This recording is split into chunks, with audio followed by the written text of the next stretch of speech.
Welcome to Reading the Bible with Pastor. Today we're on Genesis chapter 10, which is the account of the generations after Noah, and we'll glean from there some important information. And then we'll continue on to chapter 11, which is the Tower of Babel. These are the generations of the sons of Noah, Shem, Ham, and Japheth. Sons were born to them after the flood.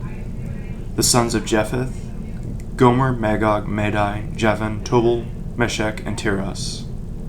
Verse 5.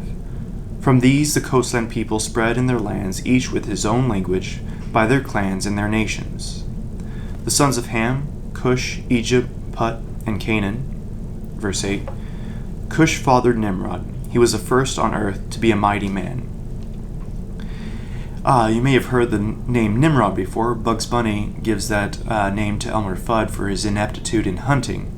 But we see here that Nimrod means a mighty man, and in fact, in verse 9, he was a mighty hunter before the Lord. Therefore it is said, like Nimrod, a mighty hunter before the Lord. The beginning of his kingdom was Babel, Erech, Akkad, and Calneh in the land of Shinar. Shinar is another name for the land of Mesopotamia. From that land he went into Assyria and built Nineveh. Nineveh is the city that Jonah is to prophesy to. Rehoboth, Ir, Calah, and Rezin, between Nineveh and Calah, that is the great city. Continue with verse 15. Canaan fathered Sidon, his firstborn, and Heth, and the Jebusites. The Jebusites are actually the ones that create the city of Jebus, which ends up being Jerusalem. The Amorites and the Girgashites. These are the people in the land of Canaan, and which in the book of Joshua they will enter into the promised land and conquer. These are the sons of Ham, by their clans, their language, their lands, and their nations. To Shem also, the father of all the children of Eber, the elder brother of Japheth, children were born. The sons of Shem, Elam, Asher, Arpachshad, Lud, and Aram. The sons of Aaron, Uz, Hul, Gether, and Mash. Arpachshad fathered Shelah, and Shelah fathered Eber.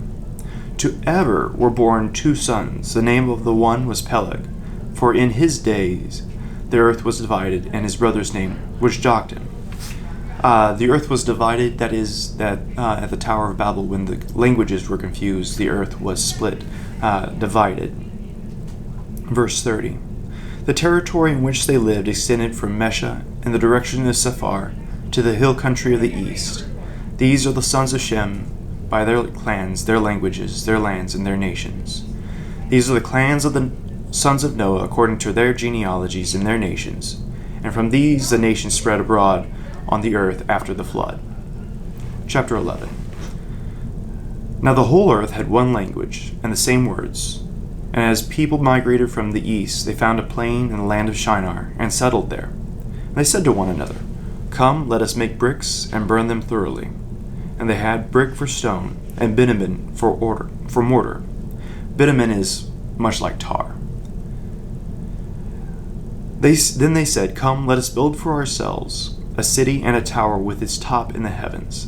And let us make a name for ourselves, lest we be dispersed over the face of the whole earth. Here we see that they're trying to reach heaven, and also not to be dispersed, to stay in one location. They're breaking the Lord's command to multiply and spread throughout all the earth. And the Lord came down to see the city and the tower which the children of man had built. Here we see that the Lord has to come down to see this mighty city that the people have built. And in verse 6, And the Lord said, Behold, they are one people, and they have all one language, and this is the only beginning of what they will do. And nothing that they propose to do will now be impossible for them, in that they will continue to strive together to rebel against God. Come, let us go down, and there confuse their language, so that they may not understand one another's speech. So he, in our text here, giving personification to God, he goes down once to see the city, and another time showing their distance from him.